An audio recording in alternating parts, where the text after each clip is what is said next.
ನಮಸ್ಕಾರ ಸ್ನೇಹಿತರೆ, ನಾನಿವತ್ತು ಮೆಂತ್ಯ ಗಂಜಿಯನ್ನು ಮಾಡಿದ್ದೇನೆ. ಇದು ಬಾಣಂತಿಯರಿಗೆ ಒಳ್ಳೆಯದು, ದೇಹವನ್ನು ತಂಪು ಮಾಡುತ್ತದೆ. ಬಾಣಂತಿಯರಲ್ಲದೆ ಬೇರೆಯವರು ಕೂಡ ಸೇವಿಸಬಹುದು. ಇದು ಜೀರ್ಣಕ್ರಿಯೆಯನ್ನು ಹೆಚ್ಚು ಮಾಡುತ್ತದೆ.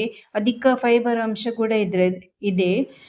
ಗ್ಯಾಸ್ಟ್ರಿಕ್, ಹೊಟ್ಟೆಯುರಿ, ಅಸಿಡಿಟಿ ಸಮಸ್ಯೆ ಇರುವವರು ಇದನ್ನು ತೆಗೆದುಕೊಳ್ಳಬಹುದು. ಇದು ದೇಹವನ್ನು ತಂಪು ಮಾಡುತ್ತದೆ.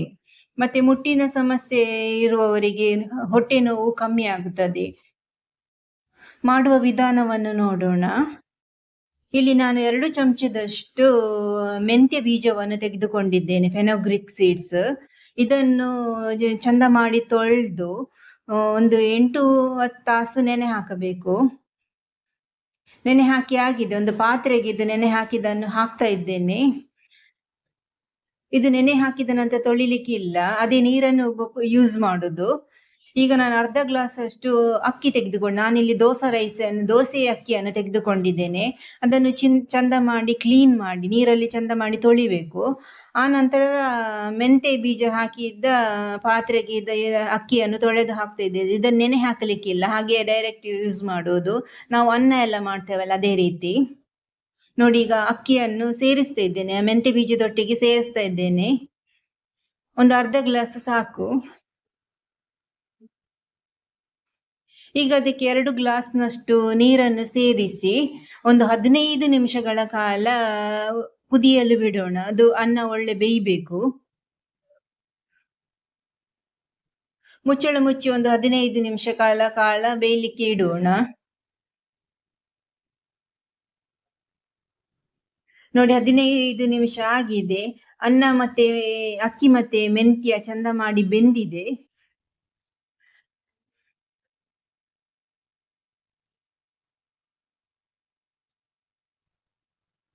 ಈಗ ಅದಕ್ಕೆ ನಾನು ಸ್ವಲ್ಪ ಉಪ್ಪನ್ನು ಸೇರಿಸ್ತಿದ್ದೇನೆ, ತುಂಬಾ ಬೇಡ, ಒಂದು ಚಿಟಿಕೆ ಸಾಕು ಉಪ್ಪು.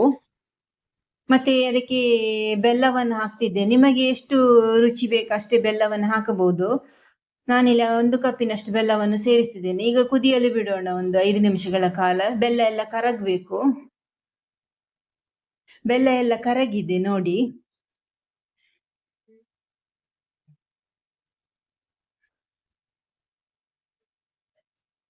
ಇದಕ್ಕೆ ನಾನೀಗ ಅರ್ಧ ಲೀಟರ್ನಷ್ಟು ಹಾಲನ್ನು ಹಾಕ್ತಿದ್ದೇನೆ.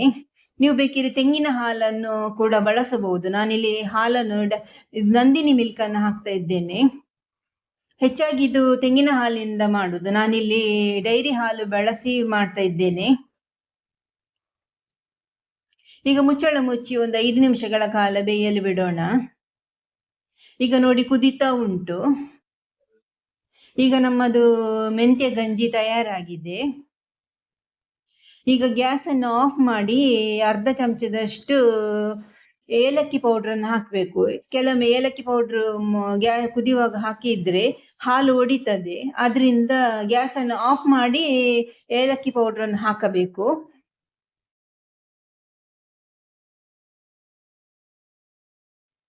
ನೋಡಿ, ಏಲಕ್ಕಿ ಪೌಡ್ರನ್ನು ಹಾಕ್ತಾ ಇದ್ದೇನೆ. ಗ್ಯಾಸನ್ನು ಕೂಡ ಆಫ್ ಮಾಡಿದ್ದೇನೆ.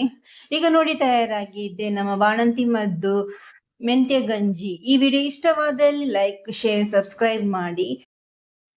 ನೀವು ಕೂಡ ಮನೆಯಲ್ಲಿ ಮೆಂತ್ಯ ಗಂಜಿ ಮಾಡಿ ನೋಡಿ. ಇದು ಆರೋಗ್ಯಕ್ಕಂತೂ ಭಾರಿ ಒಳ್ಳೆಯದು, ದೇಹವನ್ನು ತಂಪು ಮಾಡುತ್ತದೆ. ಈ ವಿಡಿಯೋ ಇಷ್ಟವಾದಲ್ಲಿ ಲೈಕ್, ಶೇರ್, ಸಬ್ಸ್ಕ್ರೈಬ್ ಮಾಡಿ. ಮತ್ತೆ ಹೊಸ ರೆಸಿಪಿಯೊಂದಿಗೆ ಸಿಗೋಣ. ನಿಮ್ಮ ಸಪೋರ್ಟ್ ಯಾವಾಗಲೂ ಸ್ವೀಟಿ ಕ್ರಿಯೇಷನ್ಸ್ ಜೊತೆ ಇರಲಿ. ಧನ್ಯವಾದಗಳು.